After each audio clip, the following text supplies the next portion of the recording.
시편 51편 7절에서 12절입니다. 시편 51편 7절에서 12절. 자, 찾으셨죠? 교독합니다. 우슬초로 나를 정결하게 하소서. 내가 정하리이다. 나의 죄를 씻어주소서. 내가 눈보다 시리이다.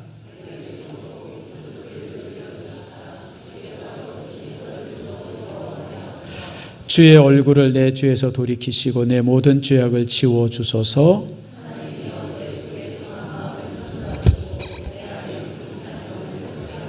나를 주 앞에서 쫓아내지 마시며 주의 성령을 내게서 거두지 마소서.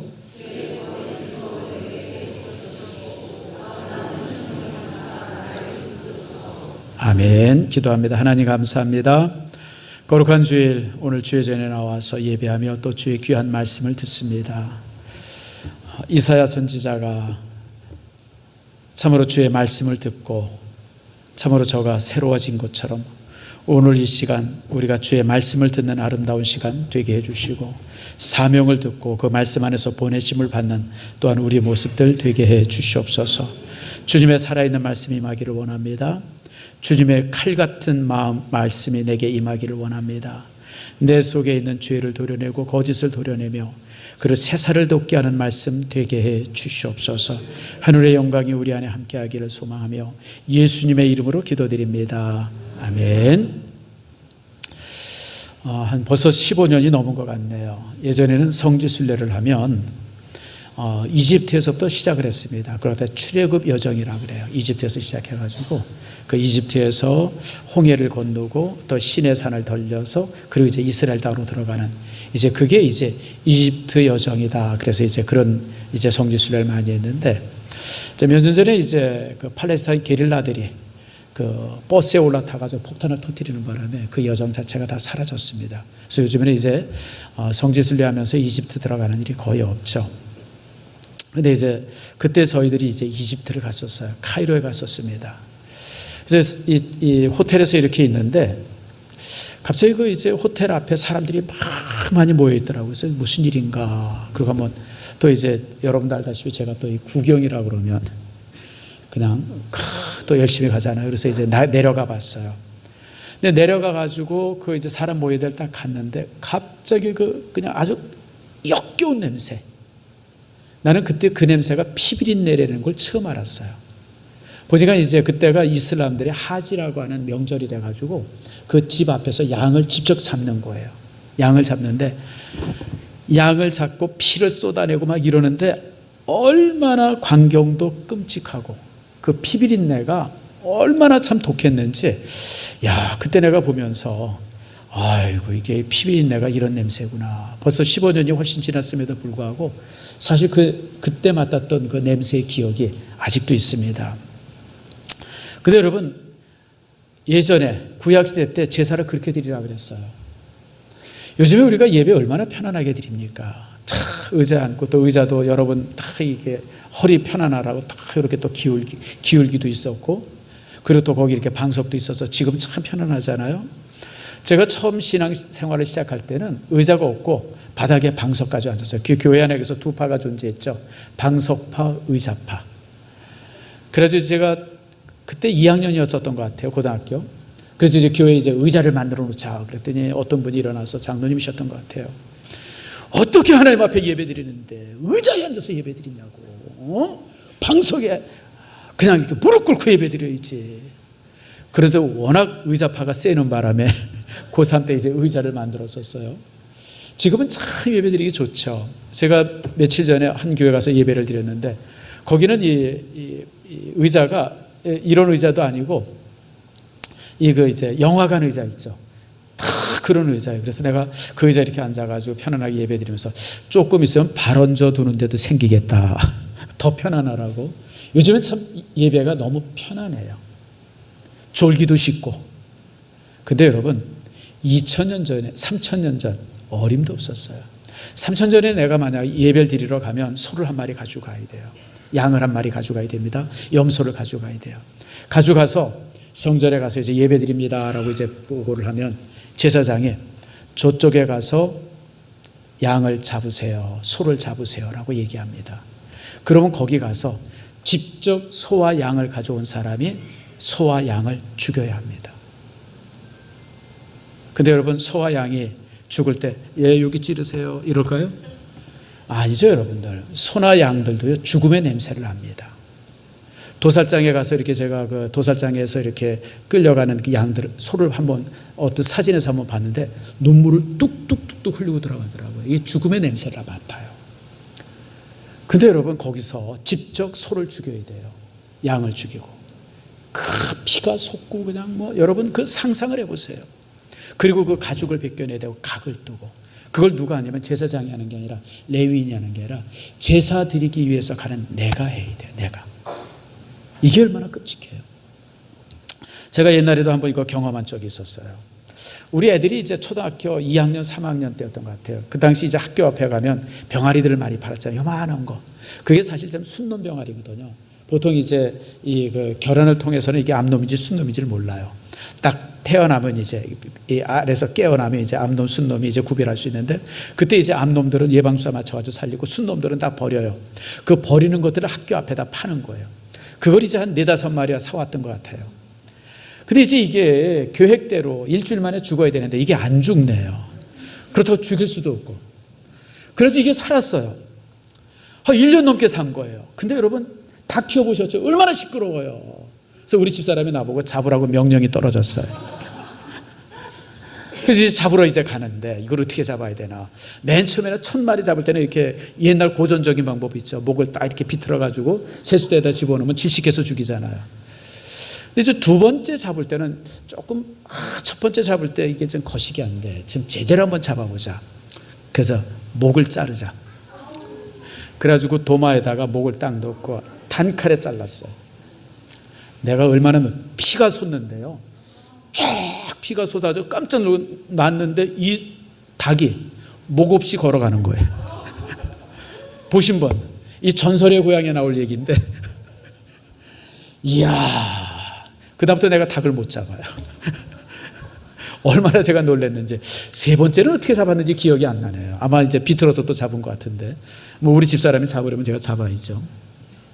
옛날에 제사가 그랬어요. 그리고 특별히 제사 이 짐승을 잡을 때 피를 받는 것이 굉장히 중요했습니다. 죽이고 피를 받아서 그 피를 이제 제단에다 뿌렸어요. 그게 이제 제사제도입니다. 저는 레위기를 읽을 때마다 이 제사제도가 나올 때마다 항상 이게 이해가 잘 안 되는 거예요. 아니, 하나님이 왜 이렇게 끔찍한 제사를 드리라 그러나. 아직 지금처럼 편안하게 나와서 예배드리고 무릎 꿇고 기도하고 그 말씀 듣고 가면 얼마나 좋아요. 근데 구약시대는 안 그랬어요. 그냥 짐승을 내가 그냥 칼로 죽여야 돼요. 그리고 피를 다 뽑아내야 되고 피를 다 받아내야 되고. 그러니까 제사를 한번 지내고 나면요, 거룩한 모습이 되기보다는 온몸이 그냥 피투성이가 되는 거예요. 그러고 나오는 거예요. 근데 왜 하나님께서 이런 끔찍한 제사를 드리게 했나? 저도 참 이해가 잘 안 갔어요. 근데 이유는 딱 하나입니다. 죄의 무서움을 보려는 거예요. 칼에 찔려서 목이 잘려가지고 버둥거리는 그 이 짐승의 모습을 보면서 내 죄가 얼마나 무서운지, 내가 얼마나 추악한 죄인인지 그걸 보려는 거예요. 그래서 하나님께서 제사 제도를 이제 그렇게 이제 간 거죠. 그래서 여러분, 구약시대 성도들은요, 짐승을 죽이면서 폭포처럼 흘러내리는 그 이 피를 바라보면서 자신의 죽음을 보게 되어졌고 자신의 죄가 얼마나 무서운 죄인가를 알게 되어진 겁니다. 여러분, 죄는 무섭습니다. 요즘에는 하도 죄가 흔해가지고 웬만한 죄는 죄로 여기지도 않아요. 오늘 아침에 신문에 보니까 여자 둘이 결혼했는데 임신을 했대나. 제주도 좋아요. 아니, 어떻게 여자 둘이 결혼해서 임신하죠? 최 장로님, 어떻게? 그래서 얘네들 참, 마리아가 동정녀 마리아가 임신했다는 얘기 들었는데 별놈이 다 있네. 근데 여러분, 이제 그런 게 이제 그냥 웃음거리로 막 신문에 실릴 정도예요. 여러분, 제가 어렸을 때만 해도요, 제가 초등학교 다닐 때만 해도 동네에 이렇게 뭐라 그래야 돼요? 무슨 이혼 사건이 한번 있었다 그러면 그냥 아무튼 온 동네가 난리가 났었어요. 온 동네가. 기억나십니까? 제가 초등학교 다닐 때 누가 자살했어요. 자살했더니 그냥 동아일보, 조선일보에 그냥 뭐 일주일 전 그냥 뭐 아무튼. 근데 요즘에는요, 웬만큼 자살해가지고는 신문에도 안 나요. 적어도 한 50층 정도에서 떨어져야나 신문에 한번 나오고요. 한 10명, 뭐 5명씩 떼져서 죽어야나 신문에 나오지. 한두 명 죽는 건 이제는 신문에도 안 나와요. 이게 뭐냐면 죄가 너무 보편화되어 있고 죄가 너무 우리에게 흔해. 근데 여러분, 죄는 무서운 거예요. 죄라고 하는 것이 내가 사랑하는 모든 것을 파괴합니다. 내 인생을 파괴하고요, 내 가정을 파괴하죠. 여러분, 아담과 하와 얘기 한번 가만히 보세요. 아담이 이제 창조가 되어서 이제 혼자 이제 살았는데, 아담 옆에 하나님께서 정말 이점 짐승들을 많이 갖다 놨어요. 토끼도 있고 양도 있고 개도 있고 염소도 있고 고양이도 있고 공작도 있고. 아담 보고 그 모든 동물들의 이름을 지어주라고 했습니다. 아담이 또 이름을 다 줘요. 딱 보니까 사자같이 생기니까 사자, 호랑이같이 생기면 호랑이, 다 이름을 다 줘주잖아요. 내가 웃으라고 이런 얘기하는데 한 사람도 웃질 않네. 너무 심각하게 들어서 그래요. 이름을 다 줘요. 여러분, 누구의 이름을 짓는다고 하는 것이 이게요, 주도권을 갖는다는 거예요. 가정에서도 아이가 나면 누가 이름을 지어주죠. 이름을 짓는 사람이 그 가정의 주도권을 가지고 있다는 거예요. 한번 물어봅시다. 자기 이름 엄마가 지어준 사람 손 들어보세요. 그 가정의 주인이 엄마입니다. 자기 이름을 할아버지가 지어줬다. 할아버지가 가정의 주인이기 때문에 그래요. 근데 여러분, 아담이 모든 동물과 식물의 이름을 지어줬다고 하는 것은 아담이 모든 존재의 주인이라고 하는 뜻이에요. 근데 아무리 이쁜 것을 옆에 갖다 놔고 아무리 아름다운 것을 옆에 갖다 놔도 아담의 눈에 들어오질 않았어요. 그냥 혼자 쓸쓸한 거예요. 그러니까 하나님께서 아담을 바라보면서 독초하는 것이 좋지 못하다. 그래서 사람을 지었죠. 아담을 잠들게 하고 거기서 이제 갈비뼈를 쥐어서 여인을 지었어요. 여인을 지어가지고 아담 앞에 딱 데리고 오니까 아담이 눈이 뒤집혔어요. 그래서 뭐라 그래요? 이는 내 뼈 중에 뼈요 살 중에 살이다. 그게 바로 뭐냐면 눈이 뒤집혔다는, 눈이 너무 이뻐가지고. 그러니까 여러분, 반려견, 반려모 이런 말 쓰지 마세요. 사람의 반려는 누구만이 될 수 있어요? 남편과 아내만 돼요. 그냥 이쁘면 이쁜 개예요. 애완견이고 애묘지. 여러분, 고양이 얼마나 이뻐요. 저도 고양이 되게 이뻐요. 근데 여러분, 그냥 애묘예요. 반려는 사람만이 하는 거예요. 여러분, 돕는 배필이 반려 아닙니까? 응? 그래서 여러분들이 잘 기억하세요. 그렇게 이뻐했는데, 그렇게 이제 아내를 향해서 정말 애들 말만 따라 환장을 했는데 죄가 딱 지어졌죠. 그리고 하나님께서 아담에게 묻지 않습니까? 너 왜 범죄했느냐? 내가 하지 말라는 거 왜 했냐? 그랬더니 아담이 뭐라 그래요? 하나님, 내가 하고 싶은 거 한 거 아니에요. 저 여자가 시켜서 했어. 이런 나쁜 놈이 어디 있어요? 여러분, 죄라고 하는 것은 가정을 파괴합니다. 아무리 부부 금실이 좋아도요, 죄에 들어오면 깨집니다. 죄가 이렇게 무서운 거예요. 죄가 이렇게 무서워요. 아담이 자기 아내를 향해서 아내 보고 저 여자 때문에, 하나님이 저 여자 때문에. 여러분, 얼마 전까만 해도 그 아내를 향해서 내 뼈 중에 뼈요 살 중에 살이라고 그렇게 감탄했는데 눈이 확 뒤집혀가지고 그랬는데, 범죄하고 나니까 아내가 이제 미워지고 싫어지기 시작한 거예요. 근데 여러분, 범죄가 거기서 끝나면 참 좋은데 이게 자녀들에게 이어지잖아요. 아담과 하와가 이제 결혼해서 자녀를 낳지 않았습니까? 가인을 낳고 아벨을 낳았어요. 근데 어느 날 제사를 드렸는데 하나님께서 아벨의 제사는, 동생의 제사는 받고 형의 제사를 안 받은 거예요. 기분 나쁘죠? 당연히 기분 나쁘죠. 기분 나쁘죠. 자, 우리 정 집사님, 부모님이 이렇게 용돈을 줬는데 정 집사님한테는 5,000원 주고 동생한테는 100만 원 줬다 그래요. 기분 나쁘죠? 그렇다고 때려 죽여요? 때려 죽이진 않죠. 어떻게 동생을 때려 죽일 수 있어요? 아무리 기분 나빠도. 여러분, 근데 죄가 그래요.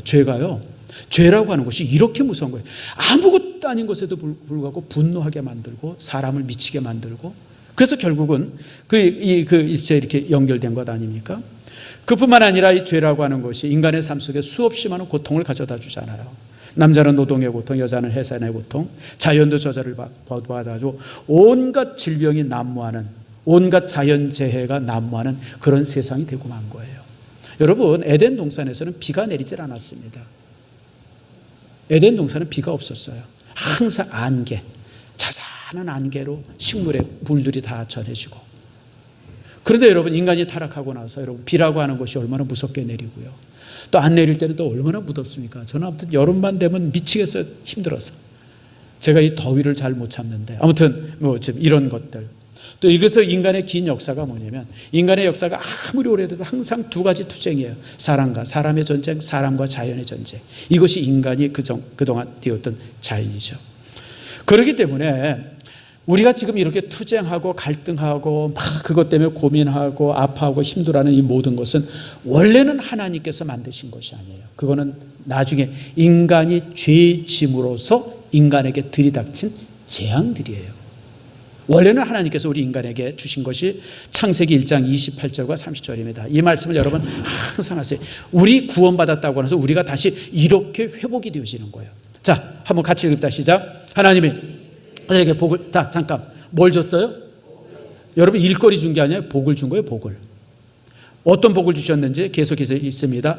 하나님이 그들에게 이르시되 생육 번성하여 땅에 충만하라, 정복하라, 바다의 물고기와 하늘의 새와 땅에 움직이는 모든 생물을 다스리라 하시니라.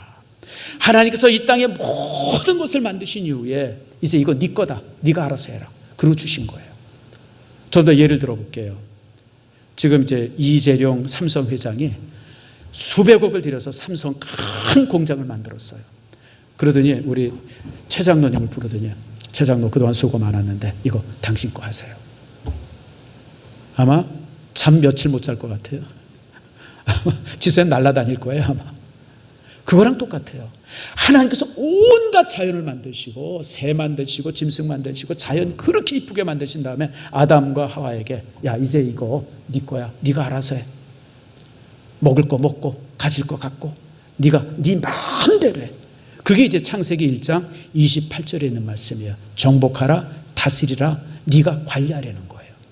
그러면서 이제 계속해서 주시는 말씀이 그 다음에 있죠. 하나님이 이르시되 내가 온 지면에 씨 맺는 모든 채소와 씨 가진 열매 맺는 모든 나무를 너에게 주노니 너희의 먹을 거리가 되리라. 여러분, 인간은 원래 육식 아니고 채식하도록 창조되었어요. 육식은 타락하면서 육식이 온 겁니다. 그래서 노아 홍수 때 하나님께서 정식으로 육식해도 된다 허락을 하세요. 채식이 정상이에요. 그리고 여러분, 동물도 마찬가지죠. 또 땅의 모든 짐승과 하늘의 모든 새와 생명이 있어 땅에 기는 모든 것에게는 내가 모든 푸른 풀을 먹을 거리로 주노라 하시니 그대로 되니라. 다시 말하면 하나님이 창조하신 모든 생물은 다 초식 동물이에요. 사자도 풀을 먹었고 늑대도 풀을 먹었고 승냥이도 풀을 먹었어요. 여러분, 육식 동물이 없어요. 인간이 타락하고 나서 자연이 저주받으면서 육식 동물이 만들어져요. 그래서 여러분, 이사야서 보면 천국을 말할 때 따라합시다. 사자가 풀을 먹고, 사자가 풀을 먹고, 그게 천국이에요. 하나님 나라에서는 모든 그런 죄가 걷어지면서 다시 에덴 동산에서 인간을 창조하신 그 모습으로 모든 것이 회복되어지는 것, 그게 바로 이제 구원이라고 하는 겁니다. 그런데 여러분, 이렇게 이제 하나님께서 주신 이것이 이제 인간의 원래 모습인데, 인간의 죄로 인해서 모든 것이 무너지고 파괴되고 질서가 깨져버렸죠. 여러분, 하나님께서 만들어 놓으신 모든 것들이 인간을 대적합니다. 인간에게 질병이 생기기 시작했고 늙기 시작했고 그리고 죽음이 찾아오죠. 동식물들도 마찬가지죠. 인간에게 다스림을 받아야 될 자연이 이제는 수많은 재앙으로 인간에게 다가오죠. 죄가 이렇게 무서운 겁니다. 여러분, 다윗도 마찬가지예요. 다윗도 정말 주님 앞에 순결하게 살았던 삶이에요. 하나님께서 내 벗이라고 말할 정도로, 하나님께서 다윗을 얘기할 때 내 벗 다윗을, 벗이 무슨 뜻이에요? 친구. 내 친구 다윗을, 얼마나 하나님이 다윗을 사랑하고 좋아했는지 하나님께서 다윗을 향해서 부를 때 다윗은 내 친구였느니라 그랬어요. 세상에 여러분, 그런 관계가 어디 있어요? 그런데 죄로 인해서 그동안 그래왔던 다윗의 삶이 그냥 산산이 깨져버린 거예요. 파렴치한 사람이 되어지고 못된 사람이 되어지고 악한 사람이 되어지고, 그러니까 그런 다윗이 그 죄를 모습을 보면서, 그런 죄의 결과를 보면서 처절하게 무너진 자신의 삶과 가정, 그리고 이제 주변을 바라보면서 다윗이 고통스럽게 기도했던 게 오늘 본문의 내용인 겁니다. 여러분, 죄는 무섭습니다. 죄의 결과는 무시무시합니다. 그게 아무것도 아닌 것 같은데 그것이 가져다 주는 결말은 여러분 모든 것을 무너뜨리고 파괴합니다. 그래서 다윗이 기도하죠. 7절 말씀 봅시다. 자, 7절에 같이 한번 읽겠습니다. 시작. 우슬초로 나를 정결하게 하소서. 내가 정하리이다. 나의 죄를 씻어주소서. 내가 눈보다 희리이다. 우슬초, 쇠무릎풀이에요. 쇠무릎풀. 우슬이라는 것은 풀이 소 무릎을 닮았다. 이거 무릎 쓸자 아닙니까? 소우자에다가. 그래서 여러분 요 바깥에 나가면 잡초 중에 아주 더럽게 나쁜 잡초가 하나 있어요. 그냥 막 가시처럼 막 붙고 막, 그게 우슬초예요.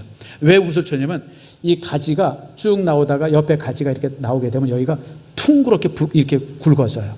그래서 이게 소무릎을 닮았다 그래서 풀 이름이 우슬초예요. 근데 우리나라 옛 선조들은 저게 소무릎처럼 생겼으니까 저거 삶아 먹으면 무릎 아픈 거 없어질 거야. 그래서 그걸 워낙 삶아 먹었어요. 그래서 싫어해요. 우리나라 그런 게 많아요. 뭔가 그 자연이 우리랑 많이 닮으면 그거 먹으면 난다고 생각을 해요. 지네가 막 잘 구부러지잖아요. 지네 먹으면 허리 난다. 안 나요. 지네랑 허리랑 아무 상관없어요. 또 뭐 허리 아픈 사람이 뭐 고양이 먹으면 난대나, 고양이가 뭐 천장에서 툭 떨어지는 거 잘하잖아요. 그러니까 고양이가 허리가 유연하기 때문에 저거 먹으면 허리 유연해질 거야.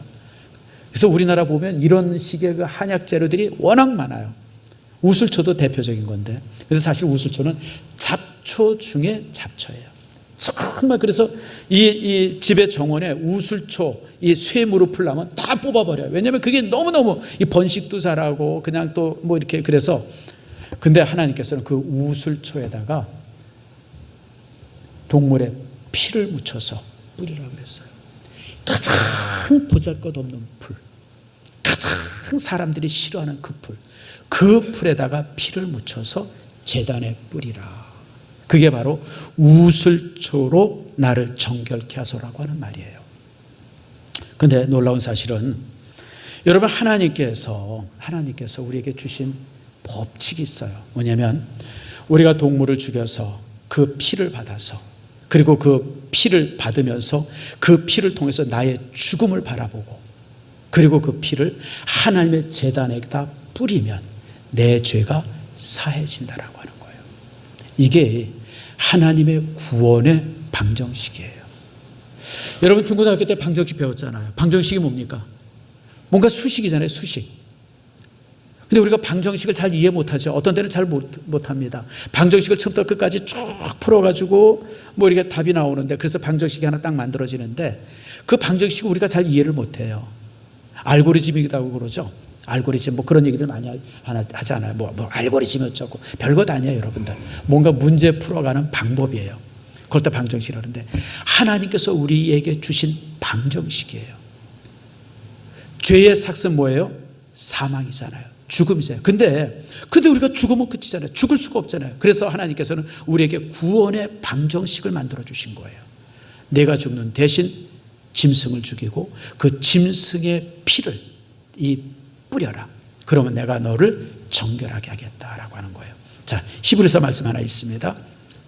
같이 한번 읽겠습니다. 시작. 율법을 따라 거의 모든 물건이 피로서 정결하게 되나니 피 흘림이 없은즉 사함이 없느니라. 자, 여기 컵이 하나 있어요. 더러워졌어요. 지저분한 게 막 묻었습니다. 뭘로 닦아요? 수돗물로 닦잖아요. 흐르는 물로 닦잖아요. 그래야 깨끗해지잖아요. 그런데 우리 인간이 더러워졌어요. 내가 죄로 인해서 더러워졌어요. 삶이, 바라보는 게, 생각이 죄투성이가 됐어요. 그거는 뭐로 닦아요? 수돗물로 닦을 수가 없어요. 아무리 목욕을 하고 사우나실에 들어가서 아무리 땀 흘려도 그 내 내면은 닦아지질 않아요. 그것은 뭐로 정결할 수 있어요? 피로서 정결케 하나니. 피만이 정결하게 하는 거예요. 피가 우리의 죄를 사합니다. 그래서 따라합시다. 피 흘림 없은즉 사함이 없느니라. 그게 바로 제사제도예요. 우리가 피를 흘리고 피로 정결하게 되어지는 그 원리를 주님께서 우리에게 주신 겁니다. 그래서 로마서 8장 1절과 2절에 이렇게 말씀합니다. 같이 읽습니다. 그러므로 이제 그리스도 예수 안에 있는 자에게는 결코 정죄함이 없나니 이는 그리스도 예수 안에 있는 생명의 성령의 법이 죄와 상합의 법에서 너를 해방하였음이라. 하나님께서 우리가 피를 흘리고 그 피를 바라보고 예수 그리스도의 보혈의 피를 바라보면 하나님께서 사망의 법에서 우리를 해방해서 생명을 주셨다라고 하는 거예요. 그래서 우리는 더 이상 사망의 자손이 아니라 우리는 이제부터 무슨 자손? 생명의 자손이 되어지는, 생명의 자손. 그리고 계속해서 말씀하십니다. 로마서 8장 11절이죠. 같이 읽습니다. 시작. 예수를 죽은 자 가운데서 살리신 이의 영이 너희 안에 거하시면, 그리스도 예수를 죽은 자 가운데서 살리신 이가 너희 안에 거하시는 그의 영으로 말미암아 너희 죽을 몸도 살리시리라. 자, 여러분 다시 설명합니다. 하나님의 구원의 방정식이에요.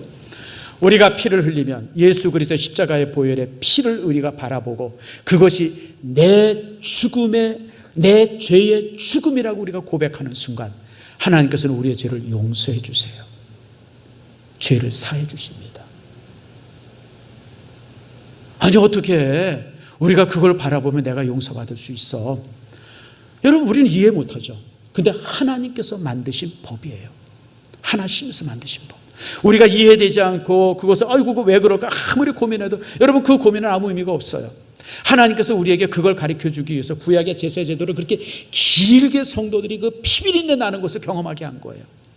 이렇게 너희들이 짐승을 잡아서 피 흘리고 그냥 품어 나오는 피를 받아서 우슬초로 뿌리고 뭐 이런 과정들을 수천 년을 보게 하신 이후에, 근데 너희들 내가 내 아들 예수를 죽여서 그것을 대신하게 하겠다. 그래서 예수님이 2000년 전에 이 땅에 오셔서 모든 짐승을 대신해서 자기가 피 흘리시고 죽은 거예요. 그 보혈의 피로 우리가 깨끗하게 되어졌어요. 깨끗하게 되어질 뿐 아니라 우리가 새 생명이 주어지고 우리가 하나님의 자녀가 되어지고 백성이 되어져요.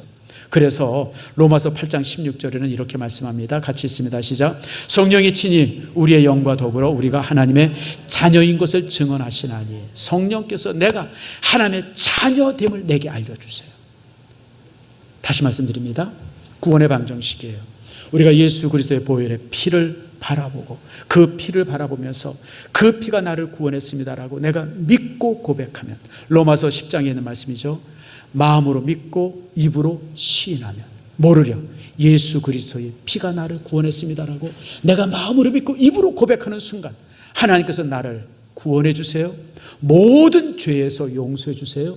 내게 새 생명을 주세요. 하나님의 나라의 백성이 되게 하시고, 그리고 더 놀라운 것은 하나님의 자녀가 되게 해주세요. 이제 여러분은 더 이상 죄의 자녀가 아니고 누구의 자녀예요? 하나님의 자녀가 된다. 이 놀라운 사실을 기억하시길 바랍니다. 자, 그런데 하나님의 자녀가 됐다고 하는 증거 한번 꺼내보세요. 여기에서 우리 성도들이 이단들한테 자꾸만 넘어가요. 너 구원받았어? 예, 받았습니다. 구원받은 증거 내놔봐. 어디 있어요? 없는데. 내가 대한민국 국민인 걸 어떻게 증언할 수 있어요? 주민등록증 꺼내면 되잖아요. 그런데 내가 구원받고 하나님의 백성이라고 하는 주민등록증 가지고 있어요? 내가 하나 만들어야 되겠다. 우리 성도들에게는 하나님의 백성이라고 하는 이 주민등록증 하나 만들어서 여러분 하나씩 다 드리면 좋겠어요? 그게 얼마나 우스꽝스럽겠어요? 근데 사실은 이게 없어요. 그래서 우리가 이단들 앞에 쉽게 흔들리는 거예요. 제가 저번 주 지난 월요일 날 황열병 예방주사를 맞았어요. 그 황열병이 뭐냐면 아프리카나 동남아시아 이렇게 들어가게 되어지면 이거 풍토병이 있는데 그 황열병이 있더라고요. 그건 이제 한 번 맞으면 평생 안 맞아도 된대요. 그래서 그걸 이제 예방주사를 맞았는데, 야, 우리나라 의료 시스템이 참 대단하더라고요.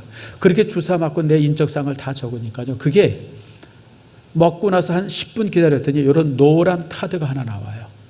그게 세계적으로 통용이 되어지는 황열병 예방주사 맞았다고 하는 증표예요. 그것만 가지면 어디 아프리카 어디 동남아시아 어딜 가더라도 그것만 딱 보이면 다 되는 거예요. 여러분, 우리 구원받았다고 하면 이 증서가 하나 있으면 얼마나 좋겠어요. 근데 그런 증서가 없어요. 그건 성령께서 내 내면에 주세요. 그래서 내가 구원받았다고 하는 것은 성령 안에서 내가 갖는 확신이에요. 자, 그 확신을 우리가 봅시다. 12절 말씀 보겠습니다. 우리가 죄 용서를 받았다고 하면 어떻게 되느냐? 12절 말씀 같이 한번 읽겠습니다. 시작. 주의 구원의 즐거움을 내게 회복시켜 주시고 자원하는 심령을 주사 나를 붙드소서. 여러분 구원받으면 우울하고 침울하고 그리고 내 속에 막 이런 근심, 걱정 이런 것이 사라지고 내 안에 평안과 기쁨을 주세요. 아멘 하십니까? 그것이 구원받았다고 하는 확신의 증거예요. 우리가 그게 있으면 내가 구원받은 거예요. 내가 교회 다니고 막 이런데 불구하고 그냥 여전히 내 마음속에 그냥 막 침울하고 우울하고 그냥 막 그렇다 그러면 이건 뭔가 좀 잘못된 거예요. 구원받았는데 병들었든지 아니면 구원을 못 받았든지 둘 중에 구원받은 사람은요 항상 내적 기쁨이 주어집니다. 아멘 하십니까? 여러분이 이 기쁨 다 있습니까? 그러면 여러분들은 구원받은 사람이에요. 여러분 로마서 14장에 보면 하나님의 나라의 백성이 무엇이냐 이렇게 말합니다. 같이 한번 읽습니다. 시작. 하나님의 나라는 먹는 것과 마시는 것이 아니요 오직 성령 안에 있는 의와 평강과 희락이라. 여기서부터 이게 증거가 될 것이죠. 자, 예를 들면 이런 겁니다. 옛날에는 돈만 생긴다 그러면 다 했어요. 옛날에는 그냥 공짜라고 그러면 그냥 그냥 제주도까지 내려가서 그냥 술 마시고 왔어요. 근데 여러분 이제는 뭔가 일을 해야 되는데 양심이 나를 딱 가리켜요. 저거 옳은 게 아닌데. 그러면 내가 아이고 하지 말아야지. 이런 양심의 가책이 와요. 양심의 두들. 이게 성령께서 주시는 거예요. 여러분들이 이 땅에 살아가면서 많은 일들을 해가면서 옳지 않은 것에 대해서 내가 뭔가 이렇게 양심의 꺼리낌이 있다 그러면 이게 의로움이에요. 이런 의로움을 가지고 있다고 하는 것이 구원받은 증거가 되어지는 거예요. 아멘 하세요? 그러니까 여러분들이 살면서 내가 구원받았나 못 받았나 막 어떤 때는 아이고 이게 뭔가 증거가 있으면 좋은데 증거 있어요. 바로 이런 의로움이에요. 예전에는 그냥 친구들이 가자 그러고 그냥 아무 데나 막 갔는데 가자서 어디 가는데 나이트클럽 가 그러면 나 안 가. 여전히 따라 나서는 사람 손 들어보세요. 안 가져요. 못 가져요. 야 그런 데는 어떻게 가? 안 가지죠. 요즘 우리나라에 나 며칠 전에 들은 얘기인데 그런 정말 골빈 사람들이 많다고 그러죠. 뭐 술 먹기 위해서 나이트클럽에 간다. 여자들은 공짜라면요. 참 그러고선 뭐 아무 일 없을 거라고 집에 돌아온다는 것 자체가 이해가 돼요, 여러분들? 어디 술집에 가는데 여자라고 해서 공짜로 다 준대. 그냥 먹을 것도 주고 안주도 주고 다 준대. 그러고 나서 아침에 집에 고스란히 평안하게 돌아올 거라고 상상하는 게 여러분 이해가 돼요? 미친 사람들이죠. 왜 주겠어요? 왜 사주겠어요? 왜 수십만 원짜리 술들을 공짜로? 바보죠. 그러고선 무슨 뭐 추행당했다. 무슨 그러고선 무슨 마약. 나는 그런 얘기하는 것 자체가 이해가 잘 안 가요. 참이 바보다. 아니 그런 걸 만약 이해 못한다면 바보죠. 여러분 우리가 어디 가더라도 어디 가는데 그런 데가 나 안 가. 이 거절할 줄 아는 게 의예요. 이게 의예요. 아니다. 나쁜 것이다. 옳지 않은 것이다 생각할 때 거절할 줄 아는 게 의예요. 두 번째 뭐가 있냐면 평강이 있어요. 예전에는 마음이 불안하고 막 우울증도 오고 막 이러고 그랬는데 이제는 편안해요. 마음에 편안함이 있어요. 이런 편안함이 성령께서 내게 주시는 편안함이에요. 뿐만 아니라 희락이 있어요. 기뻐요. 즐거워요. 기쁨이 있습니다. 여러분 무슨 로또가 당첨이 되어주고 누가 공짜로 밥 사주고 그래서 기쁜 게 아니라 삶 자체가 기뻐요. 그냥 삶 자체가. 내가 살아있는 것 자체가 기뻐요. 내가 호흡하는 것 자체가 기뻐요. 삶의 기쁨이 있다고 하는 것이 바로 뭐냐면 내가 구원받았다고 하는 증거예요. 여러분들. 그래서 하나님의 나라는 먹고 마시는 것이 아니라 성령 안에 있는, 여기 중요한 것이 누구 안에? 성령 안에서. 내가 오늘부터 평강해야지, 내가 오늘부터 의롭게 살아야지, 내가 오늘부터 기쁨으로 가야지, 내 결심이 아니에요. 내 안에 계신 성령께서 나를 그렇게 만들어주세요. 그전에는 아무 생각 없이 행하던 것이 이제는 양심의 찔림들이 주어지기 시작하고 그게 성령 안에서 주어지는 거죠. 그리고 마음에 편안함이 주어지고 그리고 즐거움이 생기는 것, 이것이 바로 성령 안에서 주어지는 의와 평강과 희락입니다. 이것이 내 안에 있으면 이것이 바로 구원받은 뭐가 돼요? 증거가 되어지는 거예요. 이것이 바로 입으로 시인하고 마음으로 믿는 거예요. 이렇게 마음으로 믿을 때 우리는 온전히 구원을 완성한 거가 되어지는 거죠. 그래서 여러분들 편함이, 자 거기에 말씀 한번 봅시다. 자, 몇 절 말씀을 보냐면요. 10절 말씀 보세요. 하나님이여 내 속에 몸하며 정한 마음을 창조하시고 내 안에 정직한 영을 새롭게 하소서. 이게 무슨 뜻이냐면요. 이제 하나님께서 내 영혼에 이런 의와 평강과 희락을 주시는데 흔들리는 게 아니라 굳건하게 견고하게 서 있는 내 마음을 달라고 하는 바로 그런 말씀 되어지는 겁니다. 그래서 여러분들 이렇게 내면의 회복이 되어지죠. 뿐만 아니라 이런 모습을 통해서 우리의 삶의 회복이 이루어집니다. 하나님과의 관계가 회복이 되어지고요, 이웃과의 관계가 회복이 되어지고 교회와의 관계가 회복이 되어지는 겁니다. 자, 여러분, 시편에 있는 말씀이죠. 아주 좋아하는 말씀인데 시편 73편 28절에 이렇게 말합니다. 따라합시다. 하나님을 가까이 하매 내게 복이다. 하나님을 가까이 하게 되어져요. 하나님을 가까이 하다 보니까 사람들과의 관계가 원활하게 풀어져요. 웬만한 거 가지고 오해하지 않고 에이, 사람이다 그렇지, 인간이다 그런 거야, 이렇게 이해하고 넘어가게 되어지고, 그리고 또 이제 교회를 사랑하게 되어져. 여러분, 가정은 내 몸이 거하는 곳이지만 교회는 내 영이 거하는 곳이에요. 교회를 사랑하게 되어져요. 그래서 여러분들, 구원받은 사람은 교회를 지극히 사랑해요. 교회 안에서 봉사하는 거 좋아하고, 교회 안에서 헌신하는 거 좋아하고, 성도들과 어울리는 거 좋아하고, 이런 모습이 바로 구원받았다고 하는 증거가 되어집니다. 여러분, 그래서 이 증거가 여러분 속에 있기를 축복합니다. 자, 그런데 이제 여기서 정말 중요한 거 여러분에게 한 가지 말씀드립니다. 그러면 다윗이 밧세바를 취하는 범죄 전에 이런 믿음의 모습을 알았을까요? 몰랐을까요?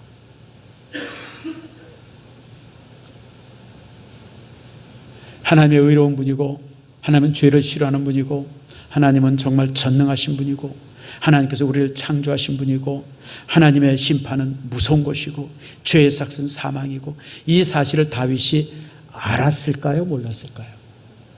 알았죠, 여러분들. 여러분, 우리가 지금 시편을 150편을 가지고 있는데 시편 150편 중에 100편이 다윗이 쓴 거예요. 거의 100편 가까이 돼요. 그리고 100편의 시편 중에서 다윗이 밧세바 사건 이전에 쓴 게 한 3분의 2 정도 됩니다. 다시 말해 우리가 읽고 은혜 받는 시편 중에 대부분이 밧세바 사건 이전에 다윗이 쓴 시들이에요. 자, 여기서 중요한 사실을 제가 하나 드립니다. 우리 신앙에 있어서 가장 중요한 것이 뭐냐면 내가 얼만큼 아느냐 모르냐가 아니에요. 신앙은 하나만 알아도 돼요. 2개만 알아도 돼요. 더 중요한 것은 내가 믿는 믿음과 내가 살고 있는 삶이 하나가 돼야 돼요. 이게 어려운 거예요. 이게 신앙의 딜레마입니다. 내가 말씀을 듣고 성경을 읽으면서 이렇게 살아야 되겠다라고 생각을 하는데 문제는 뭐냐면 그렇게 살지 못하는 내 삶이, 이게 문제가 돼요. 여러분 다윗이 이 밧세바 사건이 옳지 않다는 거 알았을까요? 몰랐을까요? 당연히 알았죠. 그러니까 우리아를 죽인 거예요. 이거 들통나면 내가 저 신하 얼굴을 어떻게 보나, 이거 들통나면 사람들이 날 향해서 막 손가락질할 텐데 이거 어떻게 하나. 다윗이 다 알았어요. 여러분들 왜 그걸 몰라요? 다 알았죠. 다 알았는데도 한번 죄가 딱 그 삶에 들어오다 보니까 이걸 억제할 수 없었던 거예요. 그래서 죄가 점점 커지는 거예요. 간음의 죄가 간통의 죄가 되고, 간통의 죄가 이제 사람을 죽이는 죄가 되어지고, 사람을 그냥 이렇게 막 아주 그냥 사악한 모습으로 막 점점 덩어리가 커지기 시작하는 거예요. 자, 여러분, 우리 신앙에서 가장 중요한 것은 내가 아는 것이 중요한 것이 아니라 내가 믿는 것이 중요한 것이 아니라 그렇게 살아가는 거예요.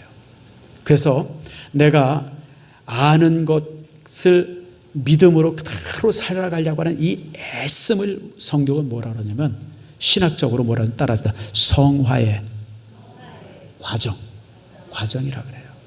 자, 여러분, 우리 지금 여기 우리가 이제 2층이죠. 2층까지 오는 방법은 뭐가 있어요?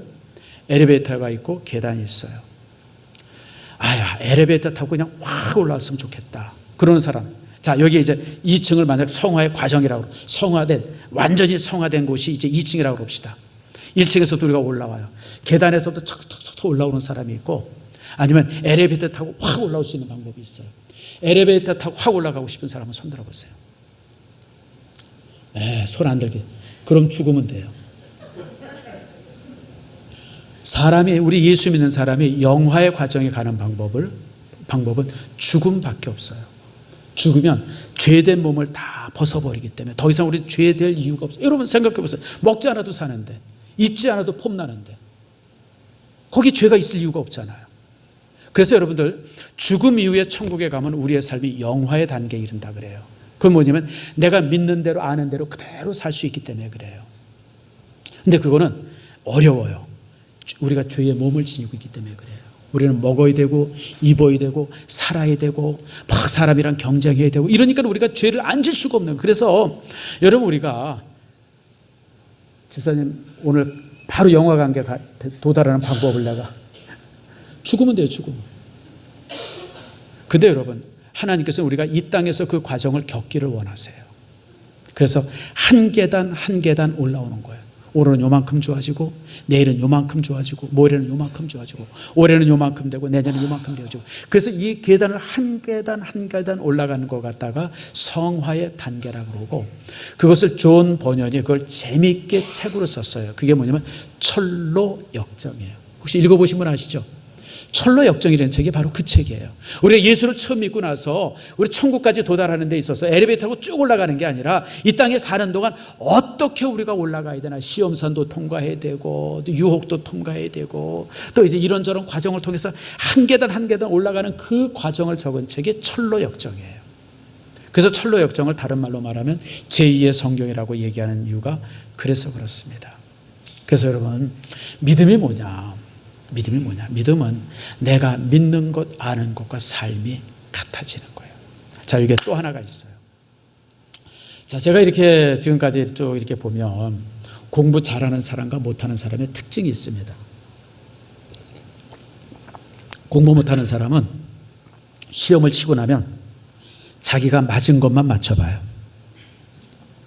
그래서 공부 못하는 친구들은 시험 보고 나면 화색이 면면해요. 많이 맞았으니까. 반 더 맞았으니까. 근데 공부 잘하는 친구는요, 시험 치르고 나면 자기가 틀린 걸 찾아요. 또 하나 틀렸네. 그거 내가 그냥 공부 잘하는 친구는요, 시험 보고 나면 얼굴이 그냥 인상이 안 좋아요. 하나 틀린 것 때문에. 근데 공부 못하는 사람들은 시험 치고 나면 그냥 신이 나요. 왜요? 반 맞았으니까. 나중에 성적 나오면 전혀 다르죠. 제가 왜 이 얘기를 하냐면 우리 신앙이 그래요. 저도 그래 왔기 때문에 말씀드린 거예요. 우리가 믿음 생활하면요, 처음 믿음 생활하면 하나님의 말씀에 순종한 것만이 생각이 나요. 야, 드디어 내가 11조 시작했어. 이게 얼마나 큰 기쁨인지 몰라요. 그냥 11조 드디어 시작했어. 드디어 내가 주일날 헌금하기 시작했어. 이게 이제 순종이잖아요. 드디어 내가 이거 거절하기 시작했어. 나쁜 것에 대해서 드디어 내가. 근데 여러분 이렇게 내가 한 것만을 지적하면서 쭉 살아보니까 이게 내가 가진 믿음에 있어서 20% 30%밖에 안 돼요. 나머지 7, 80%는 사실 관심이 없었던 거예요. 근데 이제 신앙의 열린이 쭉 계속이 되어져 가지고 이제 이렇게 목사도 되어지고 또 장로도 되어지고 안수집사 권사도 되어지면 뭐가 생각나냐면 내가 잘못한 게 생각이 나기 시작해요. 틀린 게 생각나기 시작한 거예요. 내가 내가 또 이 범죄 저지. 그래서 여러분들 믿음이 좋은 사람의 특징이 하나님 앞에 기도할 때 항상 울음으로 눈물로 기도가 시작이 되어져요. 내가 못한 게 기억이 나서 그런 거예요. 아멘 하세요? 믿음이 없는 사람은 희희낙낙 좋아 죽겠어요. 그냥 오늘 교회 왔구나 그냥 즐겁. 왜냐하면 한 것만이 기억이 나서 그래요. 다윗이 우리보다 죄가 많았기 때문에 이렇게 무너진 게 아니에요. 다윗은 어떻게 생각하면 퍼펙트하게 살았던 사람입니다. 하나님께서 그 삶에 죄를 발견할 수 없을 정도로 완전하게 살았던 사람이에요. 그런데 다윗이 이 한 죄 앞에 무너진 겁니다. 무너졌을 때 다윗의 삶의 전체가 무너지시 다윗이 회개한 거예요. 우리가 다윗의 그 범죄를 바라보면서 내가 지금 다윗보다 나은 것처럼 생각하지 마세요. 나는 다윗같이 범죄하지 않아서 그런 생각 전혀 하지 마세요. 다윗은 우리보다도 훨씬 더 하나님 앞에 아름답게 살았던 사람이에요. 그 삶에서 흠을 찾아볼 수 없을 정도로 완전했던 사람이에요. 다시 말하면 다윗은 밧세바 사건 외에는 하나님께서 흠잡을 게 없었던 사람이 다윗이에요. 우리는요, 수백 가지 수천 가지가 더 되죠. 여러분들 어딜 감히 우리가 다윗을 향해서 손가락질을 해요.